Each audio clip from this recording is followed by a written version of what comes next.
afternoon team, what is up? I hope you are well. If you are new to my channel, I am Maria. I'm an intuitive marketing strategist and I specialise in helping mums use their human design and create a business that they don't need a vacation from. If you are interested in that, make sure you hit the subscribe button, give this video a like and follow me on social media as well at HD by Maria.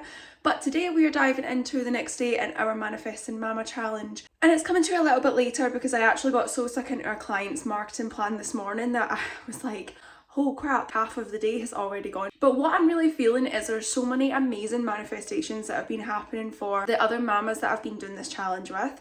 And I just want to intensify that energy. I want to really create more space for that energy to thrive. So today's challenge is to energetically clear out your space, clean, tidy, organize, throw out stuff that you're just like, oh, I should have this for my success, but actually it's not really making any difference. Or like, oh, what if I need that? Like a scarcity mindset. What are you holding on to that you're just like, I actually don't need this anymore? What purpose is this playing in my life? That's the key thing that I want you to think about.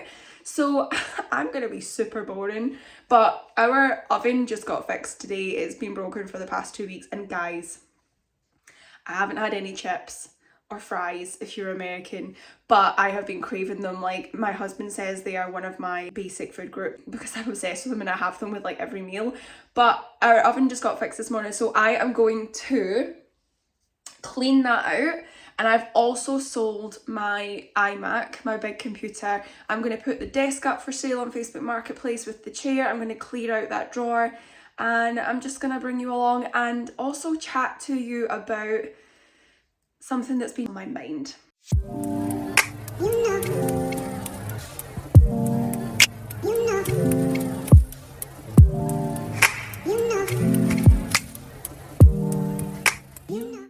Okay, I have magically cleaned the oven and now we're going to move on to the desk.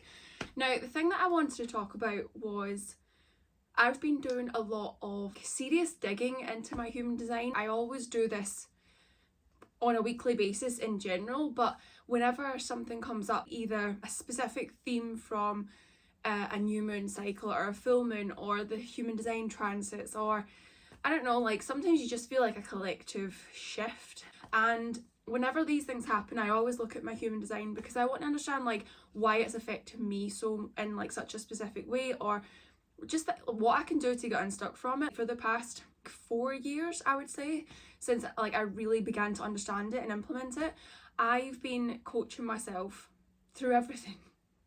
I've been my own therapist, I've been my own business coach, I've been my own money mindset mentor for the longest time, it feels like, and I've only just recently began to accept help.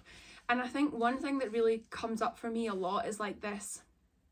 It's ironic actually that I haven't accepted help until this point, but I think it's because I just went the opposite way, right? When I was a kid, from the ages of 8 until 18, I had epilepsy. And I think apparently I was on my way to school or walking back from school. I fell and hit my head off the curb, and that spurred the trigger for my seizures that then happened afterwards. And I would seizure like numerous times every day, every single night. I slept with like a video camera on the bed. I had to sleep with my mum or my dad because I needed to be, you know, like I could suffocate and choke if I seizured and no one was there around me. So there was like a constant battle for a few years actually where they couldn't get medication that would get things under control. I was very, very poorly. I got pulled out of school. I was homeschooled. Because when I was at school, I would be falling on the playground and having seizures, and all of these different things happened. And I was the sick kid. It's so strange to me because like from the minute I was born, I was the sick kid. I was born 6 weeks early, premature. My lungs were stuck together. They weren't functioning. I was in an incubator. And there's a picture of me at like a day old, not even a day old, in a christening, not in a christening gown, but like they had dressed the incubator for a christening. The priest is in the picture because they basically told my mum and dad like she's not gonna live. There's not much that we can do for her. If you want to get her baptized, then bring the priest into the hospital and we'll do that. So like I wasn't I wasn't supposed to be here in their point of view. Then I had epilepsy, and then it was just all of these things were just constantly like backing up, right? And it's just crazy to me that all of these things made me this way of like, oh, Maria's the sick one. My little sister is 2 years younger than me, but she was literally like making sure that I was taking my medication every single day, that I got to school on time. This is when we were in our teenage years. My mum would start work really early. By this point, my mum and dad had split up, and we were living with my mum, and she would leave really early, so my sister and I would get like ready for school, and then we'd go to high school. And like literally my little sister was looking after me, and I was very codependent. I wanted validation from other people. I wanted love from other people. I mean, the stories that I told myself for the longest time, I was in such this like victim mentality. And again, a huge part of my human design speaks to all of this, is like these challenges that I'm here to overcome, and like the thing that's stopping me from being a success is literally this codependency. And for the longest time, like I couldn't even go to like a shop on my own. Like I would be like, oh, Claire, my little sister, like, Claire, can you come with me? Or Mum, can you come with me? Like I didn't even want to like make any appointments on the phone for myself, honest to God. And then it was like one day it all switched for me, and I was like, I am so sick of my family saying little comments. Oh, Maria, do you have your purse with you? Oh, Maria's actually paying for something. Oh, Maria's doing this. Can't believe Maria's doing that. I can't imagine Maria ever doing this. And like, it was shit. It was just, it's so shit that that's like how they would see me for the longest time. And I just allowed myself to be on autopilot and just let people take care of everything. I've really come a long way, definitely. Like, I've not lived at home around my family for the past 11 years. I went to Australia on my own. I moved away from Scotland to go study at university in England. I literally just, like, I've birthed 2 babies into the world. There's so many things in my life where I'm like, I am not codependent at all. But when it comes to money, I'm realising through working with my coach and like the new moon that we've just had, there's so many issues or struggles that are coming up for me around money. Oh, well, if I spend money, then I'm irresponsible, and I can only spend money on the things that other people tell me is okay to spend money on, right?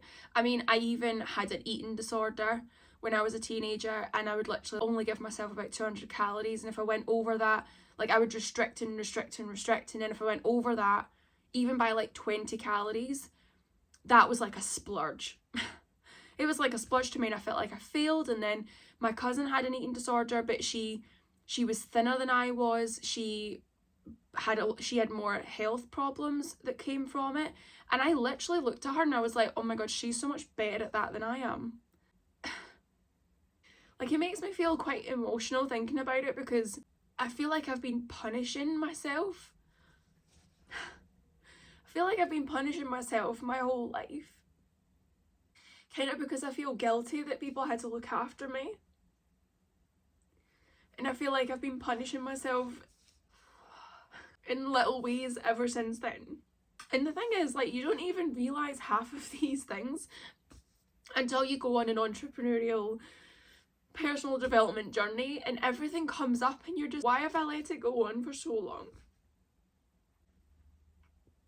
Okay, trust me, I did not expect to cry on this vlog.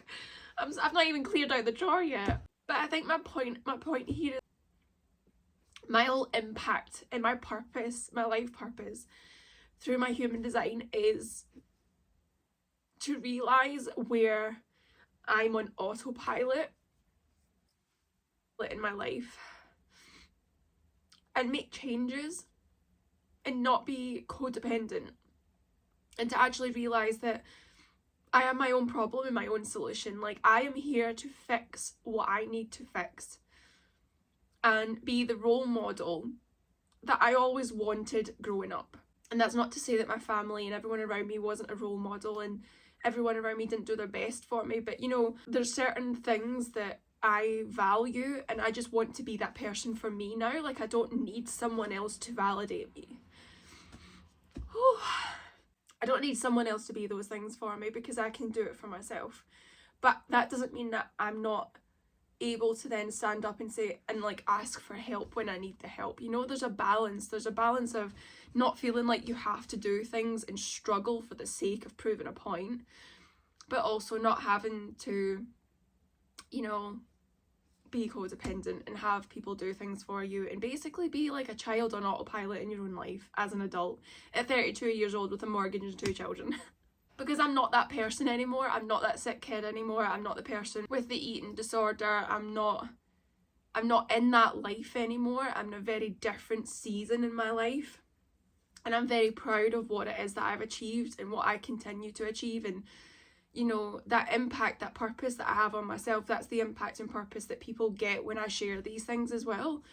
And that's why it's so important for me to keep sharing that and to keep finding ways to be vulnerable with people. And not constantly thinking that I have something to prove. Do you like my t-shirt today, by the way? Space Jam. I got this when I was pregnant with Axel and now it's just like the best pyjama top, but I was like, I'm just going to be pottering about today. I'm going to clean out this desk. We're clearing out energy, right? We're clearing out, and this cry was like the best thing for it. Like, I'm cleaning out any shame, any guilt, any feelings of like, why was it like that? And I'm now creating space for the success to come, the happiness to come, the feeling of independence to come. I don't know, I hope it like hits home for some people that watch this as well. So I feel like if you've watched this, then you're definitely meant to have seen it. So let's get doing this because I need to go get the babies very, very soon. And yeah, I will see you guys for tomorrow's challenge. Bye.